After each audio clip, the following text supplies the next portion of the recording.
Welcome back, Pikes Peak Community College Aardvarks. This is Glenn and Matthew, and we're calling this a vodcast. And actually, that's a term that I just learned. Matthew just taught it to me. I'm partially still in the dark ages, but this particular vodcast is going to look at the research process.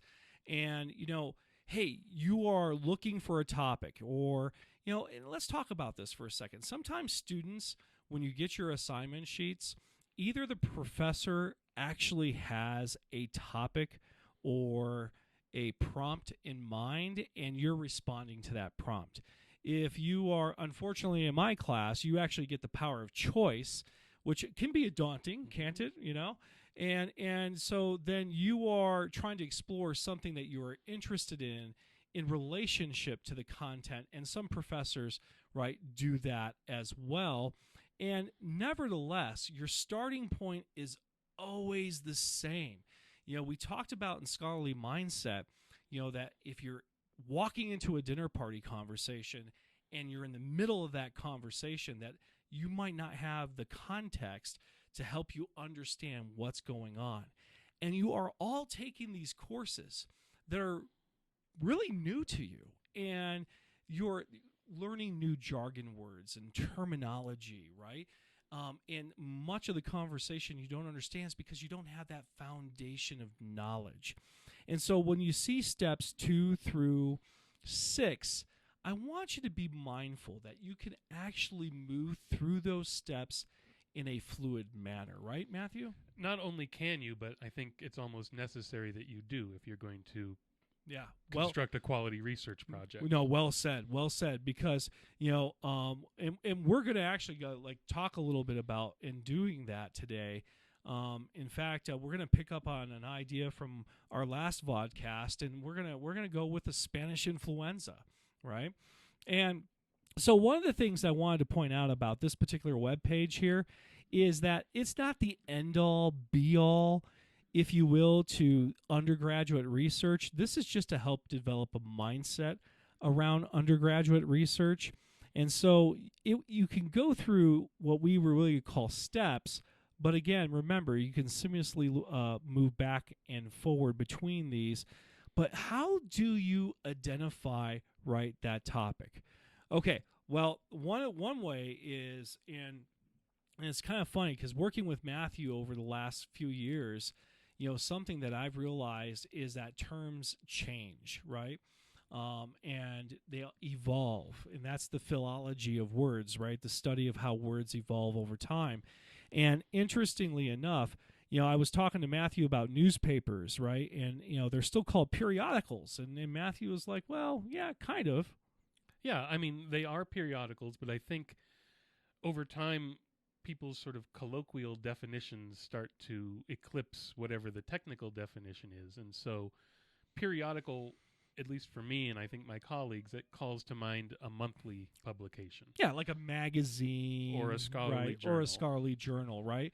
And so oftentimes, folks, when you're looking to get ideas, for your papers, especially if you have a professor that allows you to, within the context, research your own interests. Where do you go to find, some ideas? Well, you could read newspapers for sure. You can look at magazines. Magazines, by the way, are really different than scholarly, peer-reviewed journal articles. They might be written by a scholar, but what a magazine does is oftentimes distills information for a popular audience. Exactly. Right? Yeah, and that's kind of like what a newspaper does, right? As well. And so, but these are all great places. Conversations with your professor, conversations with reference librarians, right? Here's what I always love to say: Matthew gets paid for you to walk into the Learning Commons and sit down with him and say, "Hey, look, there is this crazy professor, or in my case, a crazy bald guy that wants me to research something in science and technology, and it has to be historical in nature." And Matthew can actually have that conversation with you about, hey, what are you studying, or what are you interested in? Let's see if we can come up with some ideas to help you get started, right? And that's really what this is about. Right. And I mean, we can help with someone who comes in with as vague an idea as that, just science and technology and the history of, and help narrow that down to a workable topic. But someone can come in with something more specific, and we can help them sort of target their searches to aim for that specific topic. Or if someone has a topic that's too specific, that really wouldn't have enough information available to write a paper of the length that's been assigned, we can help you expand your topic, go the other direction from narrowing or expanding, whatever needs to be done to match your topic to the scope of the assignment you've been given. All right. And we got one, by the way, which is really interesting. So, a few semesters ago, and remember that this is for anybody. It doesn't matter if you're in a science class. It doesn't matter if you are in a history class, a psychology class, sociology. But a few semesters ago, I had a student who was a nursing student that wanted to investigate the racial disparities of treatment as well as the condition of nursing after the Spanish influenza, so in the 1920s, right? And of course, that's a misnomer. We all know, by the way, that the Spanish influenza is really started in the United States, so it had its greatest impact, right, on the Iberian Peninsula, but nonetheless, so it's really misappropriately phrased, but oftentimes that's where our starting points are, right? How then do we, if we're walking into that dinner conversation and someone's talking about virology and somebody's talking about the Spanish influenza, like, how do we learn more about that? And Matthew, why don't you just go ahead and just take me through that process? Sure. So with this example, perhaps the term that you as the researcher or the potential researcher are most familiar with is Spanish flu. And so that might be the only term that you know to try to target this topic with.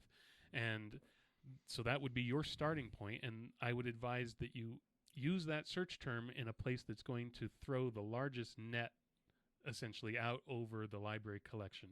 Okay. If you're a fisherman, you want to start with the biggest net and see all the different kinds of sea life that you might catch on this topic, and then we can narrow it down from there. Yeah. So as a first step, we just need to navigate to the library homepage. Okay. And on this iteration of the PPCC website, that is under the Academics menu.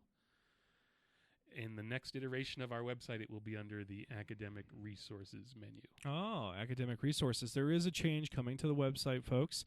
But right now I'm going to click on Library, okay, until that change comes. And look at this. I come here, and I think about myself when I was a student long ago, and I'm like, oh, I got research guides, I got databases, I got ebooks, I got library catalogs. It's like, oh my, where do I start, Matthew?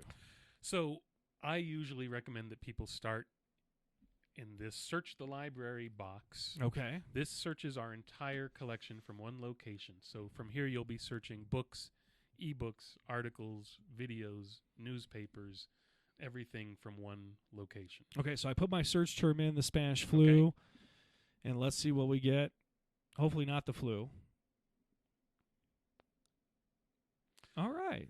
All right, so we have 5,693 results using the phrase Spanish flu. And often when you start your search with a single keyword or short phrase like we just did, the very first result at the top of the page is going to be called a research starter. Okay. And that is going to be a tertiary source. It's going to be an encyclopedia type article that will be a summary and an overview of the topic, but it won't be delving into that opinion and analysis level. I just wanted to let you know, Matthew, that one of your fellow librarians want to help you, just so that you see that right there. And No, that's thanks. really that's a cool feature, by the way, right? So, folks, one of the things that I want to really impress upon you, okay, is that you might have gotten the idea by reading the newspaper, whether it be, the San Francisco Chronicle, the New York Times, the Washington Post, right? Whatever the periodical or newspaper may be, maybe a magazine article. But the best place, right, to start is to remember in that dinner conversation and analogy, just a lay of the land. What are some of the basic ideas? What are the common knowledge that we have, on a particular topic. And so what you want to do is you want to start out with those tertiary sources. Now, oftentimes, folks, okay, tertiary sources they're kind of lost leaders. And what I mean by that is there's always steps that you as a student have to take to get a foundation of common knowledge that oftentimes is not going to make it in your academic paper. I could tell you in my classes, when they're doing research papers or essays or whatnot, I don't want to see the tertiary sources. I get that, my students have referenced them because they need to get that common knowledge. And why that's so critical, and I just want to make mention of this, is because if you start to look at, I'm going to click on the influenza pandemic of 1918-1919, I am going to get just some basic facts and common knowledge about the topic. This is crucial. You should actually not just read one entry, but you should read several entries, okay? And the reason being is because Matthew and I, we want to empower you with knowledge so that when you're studying the primary and the secondary sources, that you are empowered to be in conversation with scholars, that you are not a consequence of it, right? I mean, Matthew, I don't know how you felt, but like when we were doing research back in graduate school or even in our baccalaureate experience, right? It's like you would read that article and you knew it was like a definitive article. And even though it was one of those definitive scholarly articles, it's still a point of view. But you were like, oh my goodness, like the evidence is so good and the logic and the analysis, and how can I argue against this? Right?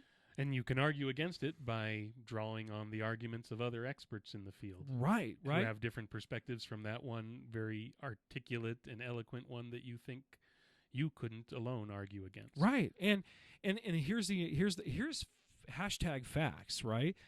You cannot have that level of conversation at the dinner party with the people in the field if you have not done your background research. And that's what we call this, right?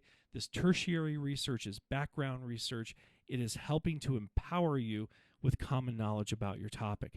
And most fields have a vocabulary unique to that industry or that field. And so jargon words, right? Yeah. Right. And so you're often going to be entering a conversation with a layman vocabulary on that topic, and some of the highest quality research that you can find is going to be written by authors who are using the vocabulary that's unique to their discipline.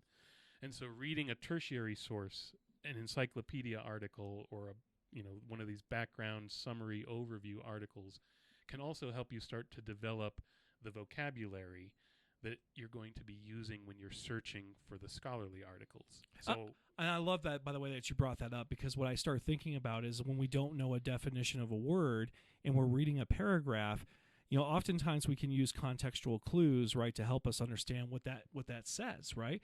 But with jargon, oftentimes what you have to do is you have to go to a dictionary or a specialized subject encyclopedia, because really a basic dictionary definition is not always good enough, right, to give you that knowledge. And then once you have that knowledge and you reapproach reading that article, it opens up a world for you. Right. And so when I read, if I'm being introduced to a topic that's relatively unfamiliar to me, I will start with what we just did here, searching for a tertiary source or two or three or four that gives me background information. And as I'm reading it, I'm taking notes of key dates, key names, key vocabulary terms, and I'm sort of creating a pool of vocabulary terms that I'm going to be using when I'm searching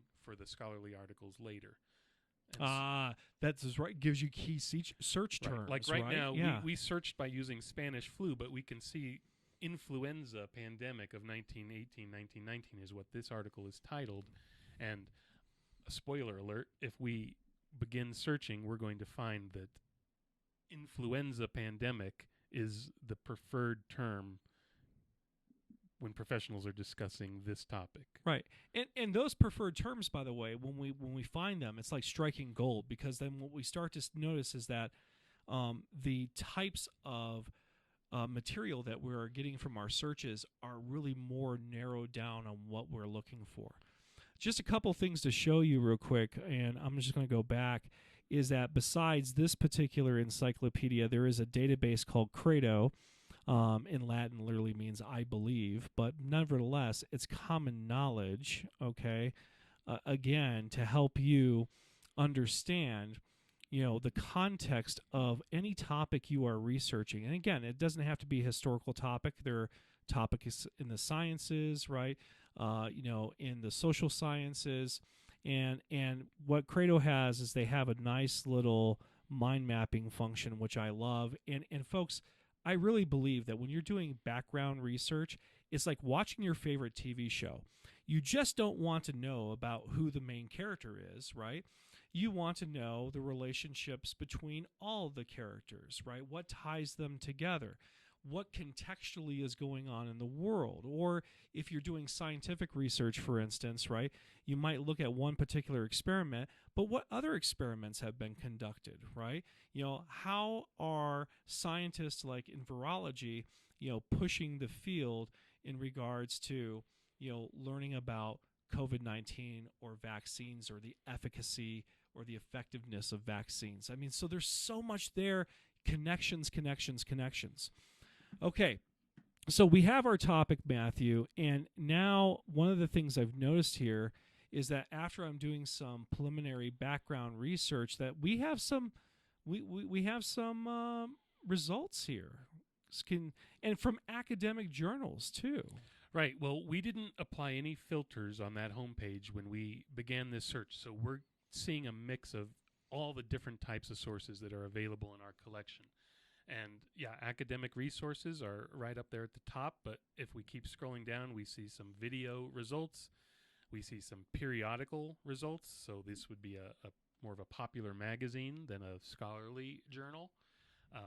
If we keep scrolling down, I'm sure we'll see there's an ebook in the mix, we might have some newspaper articles and the rest. So this is what I meant by using that big fishing net to catch all the varieties of fish I love related to this topic. But if your assignment only called for scholarly sources or academic journals, you can apply filters within these databases to exclude types of material that you don't want to see and include types that you specifically need to check some boxes. And this is where it's really important, guys, for you all to make sure that you are checking with your professors. Magazine articles do not carry the same weight as a scholarly peer-reviewed journal article, right? And so I oftentimes tell my students when they're writing papers for me is like those magazine articles could make for great hooks in an introduction, right? Or even, part of a conclusion. But the meat of the paper, the research paper, is I want to see those hardcore academic journals, right, that are going to give you the evidence. Yeah, I mean, I wouldn't substitute a popular magazine for one of your required scholarly sources, but if one can lend some flavor, yeah, why not? Why not include it? But we need a little seasoning on our fish, right? But it would be extra. It would be gravy on top. Yes, the gravy on top. Yeah, we want to make sure that we stay with the core, academic resources. Now, and I remember a few semesters ago that I had a nursing student again that was looking for racial disparities, and I remember that we had tried to find sources for her, and these were the search terms that we used, right? Was race or ethnicity or minority, and when we searched this particular one, we got 86 results. But when we were starting to read it, we were not always getting, the sources that were really relevant to answering her research question, okay? And, there were some like this, the influenza pandemic 1918-1919 in Sri Lanka. And she's like, well, but Sri Lanka is not where I'm looking to research. Like, I'm wanting to see the disparity between Anglo, right, and African Americans, in the 1920s, right? And so we had a really hard time. And there's some really strategies with search terms that we could use and other databases that if we're not finding what we need, right, we can strategically hone in on the source material we want. Right. Most of the time that I spend working with students is spent on this step, which is experimenting with different keywords and different keyword combinations until we hit on the language that the authors were using when they were discussing the same topic. And sometimes you can start to sense that you're sort of skirting around the edges because your search results start improving, but once you hit that phrase or the phraseology that an expert is using, that's where you hit the gold mine. That's the gold mine. Right. And that's so the gold mine, yeah. It's a lot of, at this stage, looking at subject terms that potentially relevant articles have been tagged with, and then using those subject terms as your own search terms in a new search, and taking some of those vocabulary terms that you identified in your tertiary readings to give you more fodder to experiment with in the search boxes at the top of the scholarly databases. No, that's a great point. And I would say, Matthew, in my experience in teaching here at Pikes Peak Community College for over 15 years now, not to date myself, but I would say that this is the part of research that frustrates most students. Because oftentimes I will get told, oh, hey, Glenn, Professor Rohlfing, there is nothing out there on my topic. And oftentimes that can be rectified by learning how to work with the algorithms and refining search terms. Yeah, I mean, these databases are constantly attempting to improve their usability, and they're kind of following the examples that more successful commercial websites have used. So if you look along the left-hand side of this search result page, we see all these filters and limiters. This is sort of an idea that EBSCO, our database vendor, has taken from Amazon, where if you search for a belt and then you can filter by size and filter by color of the leather. Right. It's similar to that in these databases, but one of the things that they are not yet sophisticated enough to accomplish is identifying misspelled words or alternate spellings of words. So Google might say, "Did you mean?" and then offer you the correct spelling of a word. Right. In these databases, if you misspell the word, you might get 0 search results and no hint that that's why. That's exactly it, yeah. And there's a lot of great features here, too. Like you can even just, if your profs want, articles in the last 10 years, right? You can slide that over and it just changes your search results. And then we went from 86, I think was the last number, to 65. Okay, so you had mentioned that sometimes it's going to be useful to search in a specific database. I did, yeah. Like right now, we're searching all the databases at once, but if we were a history student, maybe we weren't interested in some of these articles that are coming from medical databases. We want something that's more focused on the history of the influenza pandemic. Right. So we could go out to a database that is more dedicated to the history subject area, like Jstor. Jstor, let's do it. Okay. And we can try to search this same topic there using these techniques that we've been discussing. And so I'm going to go to databases here, again, where those pancakes are, and I'm going to hit J, and here's Jstor.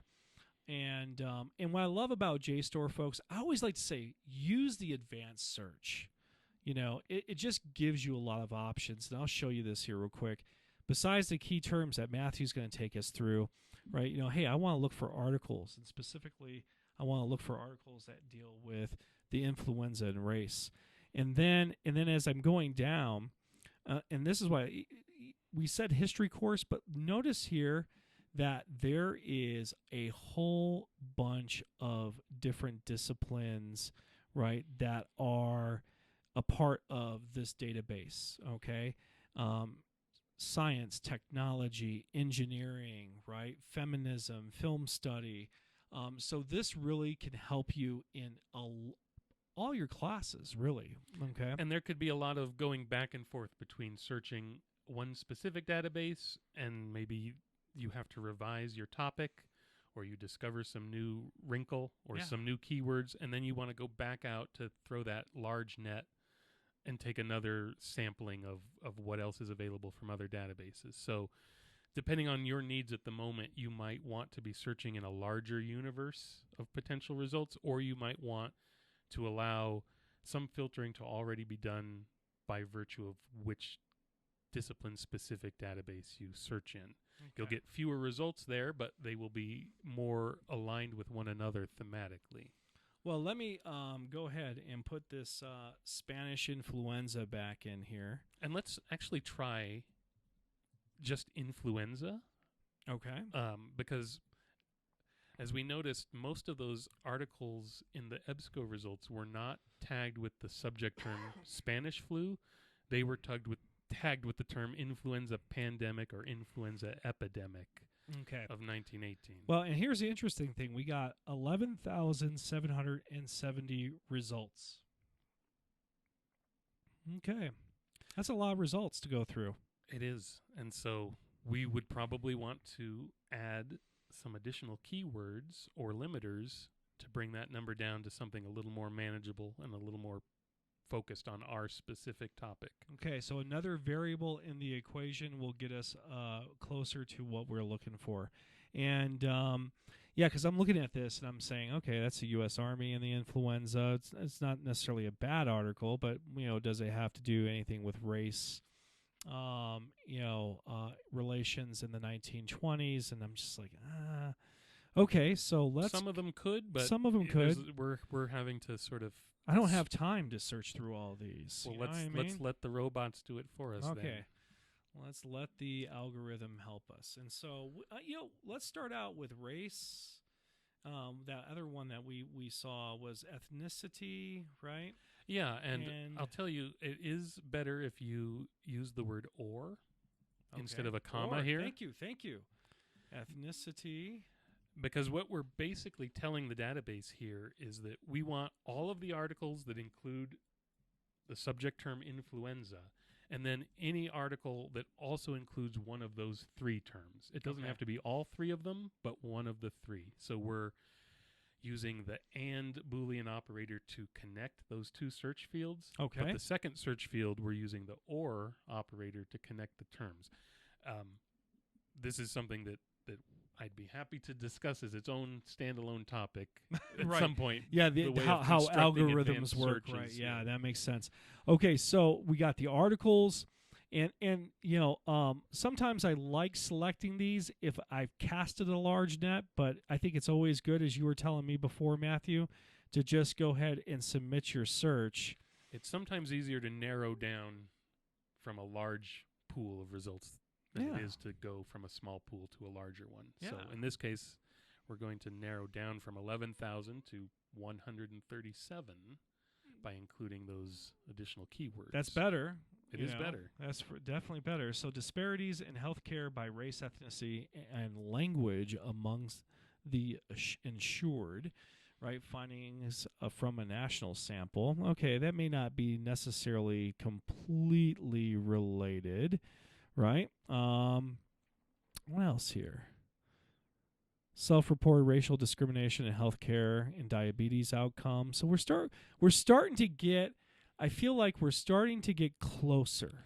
Yeah, but we can tighten this down even more. I'm seeing that we're getting articles that discuss influenza from other eras. We were specifically trying to look at the pandemic or the epidemic of 1918. That's right, yeah. So I would add an additional field of keywords where we just put in and 1918. And 1918. Okay, so we're going to go ahead and go up there and do that one more time here. We're going to modify our search, add a search box, and we're going to put and 1918. And we're going to keep that net wide, and we're going to submit our advanced search. Now we're down to 29 results, right? Yes. Yeah, this is definitely much more manageable, and we can start to really look at, hey, is our terms, right, being utilized, and how are they being reflected, right, in these articles? And so we can kind of see that from just taking a very cursory look here. And we can continue tweaking our search terms and trying to develop a more precise query. And one of the ways we could do that, unless you've spotted one that has caught your eye here. I think I'm trying to remember if this was the one we saw earlier, but okay, how can we do that? So if you would modify your search one more time. Right now, you're searching for the words race or ethnicity. Some of the articles might be using related words like racial or ethnic. Right. And we're not capturing those terms right now because we've typed in a full different word. Right. So it's looking for that specific word instead of the variations of the word. And we can use one of the advanced search techniques that these databases have is called a truncation symbol. So if you could place an asterisk after the C in race. Okay. And if you are watching and you're going, well, what in the world is this like mystical science here? So it gets race and racial, right? So that will give us every form of that word that begins with RAC but has any single letter or series of letters in the place of that asterisk. Right. And we could do the same with ethnicity if we just said ethnic with an asterisk, perhaps. And bam. Oh, but you're... oh, I know. It seems like it's bouncing me back and forth. My apologies here. So, okay. So this one is actually going to take our results in the other direction. More results rather than fewer because we're adding variations of the words. Right. And if you could just remove the I in front of the asterisks there. Oh, there you go. Thanks. I can't. Because we want to make sure we capture ethnic as well. I didn't see that. Thank you. So let's go ahead and submit this and see how it changes our results. And it's added now about 9 or 10 articles, I think. Okay, great. Back in that we're using, as we see here, racialized as a term. If that article didn't specifically say race and only talked using the language racialized, we would have missed it that first time. Totally missed it. And then what we can do too is, again, we're kind of going down and seeing exactly what is available to us. And I think if we wanted to try one more limiter up there, just kind of looking at some of the vocabulary I'm seeing appearing in some of these article summaries. Okay. Let's drop the word disparity into the search. Okay. As its own search box. So another one here. Another and disparity.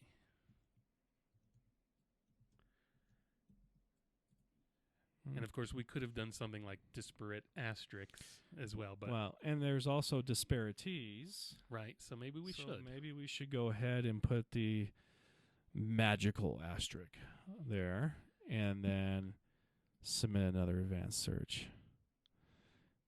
So now we're down to 28 results. It's our smallest result set. Right. But I would argue and expect that these are going to be perhaps some of the more relevant articles sources out of that initial universe of 11,000 plus. Right. And here we get health and economy in the United States from 1750 right to the present. And hey, if we're interested in this article, we can actually click into it, and oftentimes there's an abstract here. Sometimes there's not an abstract. Not all articles have abstracts. But nonetheless, we can even search and see, where did our terms, right, come up, and then investigate this article. One thing I always want to show you all, too, here is in the thumbnail, and I'm going to load more, is that there are always, oftentimes citations and bibliographies, right, to these articles. So, we have a lot of data in this one.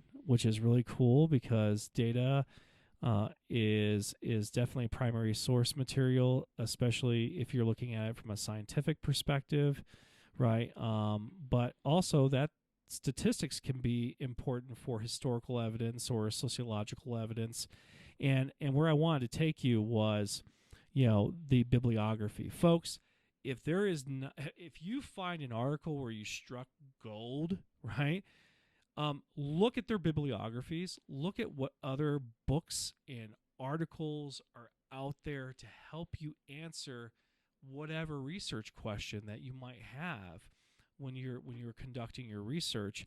And this is one of the things that I really liked, by the way, too, is that I in Jstor can click references and I can say, hey, look, I can't search this. I have to download this into a PDF and then in the PDF itself conduct a search.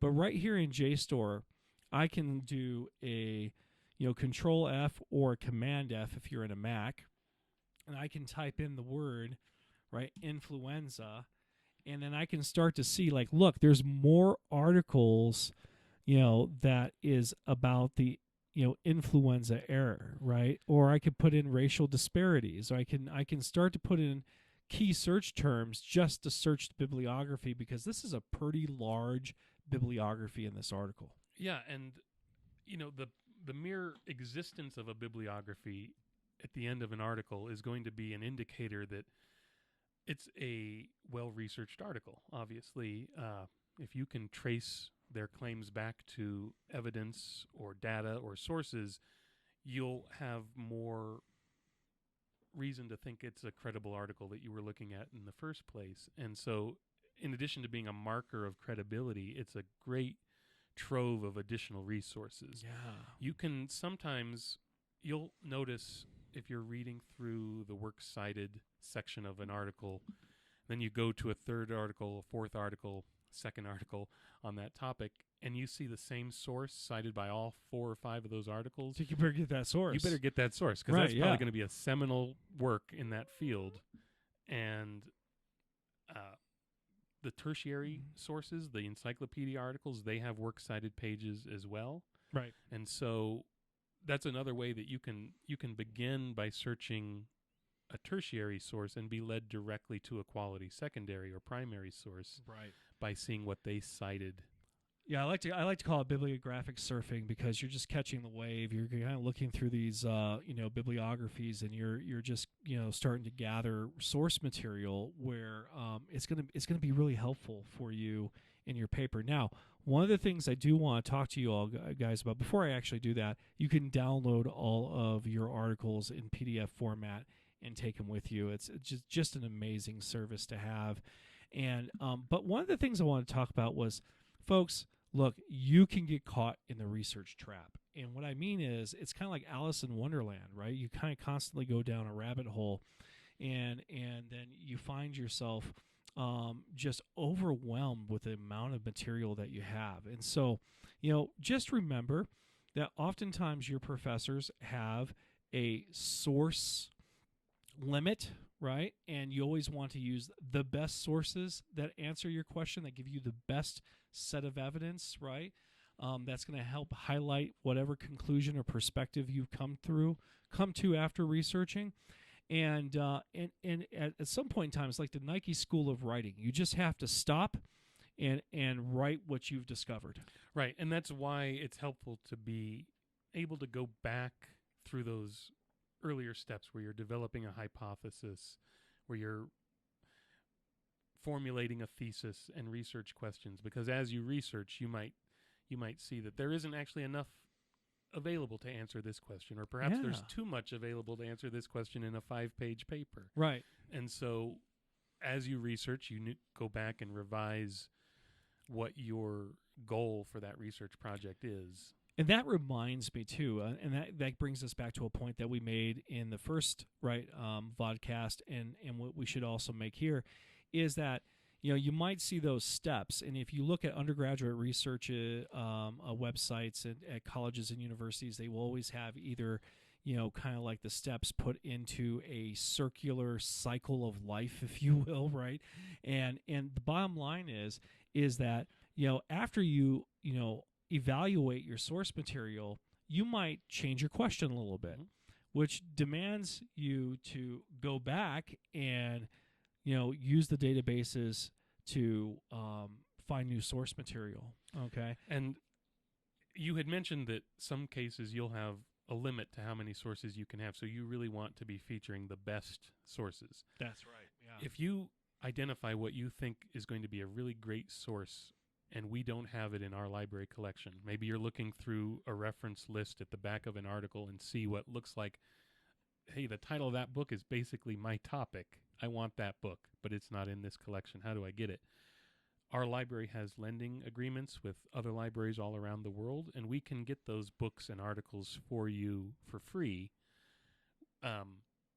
If it's an article, we usually get those within 48 hours. Okay, And the that's other good. library just sends it to us as a PDF, and we forward that email to you. Nice. If it's a book, it could take 2 weeks, so plan a little bit ahead. If Yeah. it's going to be a source that you need to create a top-notch paper, don't wait until 5 days before the paper is due to request that book, because it won't make it through the mail in that time. Procrastination's the kiss of death, right? Right. And Interlibrary Loan is a great tool, and you might say, well, why does it take so much longer? It's because the book actually might come from CU Boulder. It might come from the University of Wyoming. I've done Interlibrary Loan. I think it was through WorldCat. You can correct me if I'm wrong, Matthew. That actually I got a book that came from Canada. I got a book from Spain that we had to wear white gloves to open it because it was an antique first edition. Oh, that's cool. And so I had to cool. go in and meet with the Interlibrary Loan librarian and look at it in an environment that was climate controlled and wearing white gloves so we didn't get oil on the pages. But yeah, we here get books from schools and libraries in Germany and Asia, so it's not just limited to Colorado or even the United States. So one of the things I want to say to you folks as we start to wrap this up is remember in the first vodcast we also talked about noodle tools, and what Matthew Valdez and the reference librarians have done is they've created lots of great kind of, I call them video professor vids, where they walk you through the process of how to use noodle tools. They walk you through the process on how to use Jstor. They walk you through the process of EBSCO. We didn't cover books here, but we do have a large collection of ebooks. We do. We have over 230,000 ebooks in our collection right now, and that's constantly growing. And so ebooks, most instructors accept that as a book-type source. If I their do. Yeah. assignment description says you need X number of books, ebooks often account for that. The reason is that they are, in most cases, an actual existent book in some other library's collection. They have been scanned cover to cover, turned into a big PDF file, and made into an ebook. But that means when you're citing the ebook, you still have the page number, you still have the author, the publisher, the date, every bit of information you would have if the book was in your hand, you still have as an ebook with the addition of a URL that leads you to that digital copy. And so our physical book collection is still there. It's still there. Give the books a little love, right? They take them off the shelf, right? Dust off the cover, open the pages. And we buy more books for that collection throughout the year, every year, and we always buy them with a mind towards what are going to make good sources for students who are doing research on these topics. No, absolutely. Okay, great. Well, here's what Matthew and I wanted to do through these last two vodcasts is we wanted to demystify the research process, make you feel more comfortable to go into the library, work with the reference librarians. They're your friends. And, something just to remember is that we are here to help you. All the faculty and the staff at Pikes Peak Community College, the administration, we really want you to succeed. We want you to gain skills. We want you to be able to go back to our dinner party analogy. It's like, you started off at the dinner party, walking into the middle of a conversation in a field of experts, and you might not quite picked up, you got a sense of the conversation, but you didn't understand it implicitly. But after being able to apply these research techniques, you're able to go back and you're able to hold conversation with them because of the work you have done. And you should be proud of that. I always want to say that. And you might start saying to yourself, well, I'm just not great at research. And that's okay. We all, by the way, when we first started out, weren't very good at researching, okay? It's a deliberate practice. It's going to take time. And think about that every opportunity that you have in these classes, it's crucial that when you go through those experiences, you understand that you're going to get better at doing it, right? Because you're going to do it over and over and over again. And, I always like to say that some people say, well, Glenn, this is all academia, and I'm not going to be able to, use research skills, outside of the halls of the college. But the fact is that you never know. You might find yourself at a city council meeting where there is a particular ordinance being argued, right? And, you want to read that ordinance. You want to conduct your own sense of research at the public library, right? And really maybe formulate an opinion or an argument, right, based off of evidence, not just based off of your confirmation bias, your feel-good feeling, right? Yeah, I mean, I would say that you want to, in every area of your life outside of school and learn to probe beneath the layer of information that's being presented to you. Like an article, a news story, a TV show, a friend you're talking to on the street, something that comes across your Facebook news feed. You want to probe beneath that surface layer and find out how credible is it, how true is it. So what we're talking about here are developing habits of mind and critical thinking skills that will allow you to find reliable information, whatever you're researching. So, your parent gets sick and you need to find a good specialist for them. Right. How do you research that and use the right keywords to tie their condition to a doctor's specialty? Or, you want to refinance your house or get new gutters, right. Whatever it is.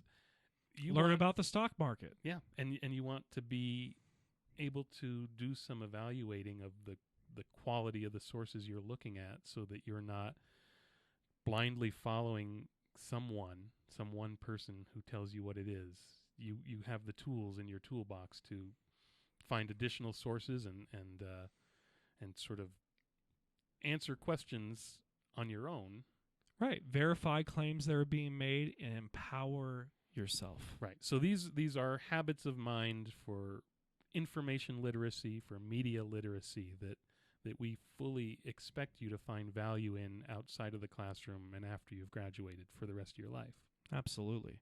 So this ends this podcast, and we will have others, and we hope that you all are doing well. And remember, if you have a question, your reference librarians are your friends. Go talk to your professors. We are here for you. So you all have a great day. Yep, thanks. This is one method of communicating this information to you, but we have handouts, and we're also willing to just meet one-on-one with students so that you can ask questions and get answers for your specific situation. If a video like this doesn't answer all your questions, take a look at the handouts we have that walk you through the steps. Come talk to a librarian in person. We'll try to give you the information in whatever format is most digestible. All right. Take care, folks. Thanks.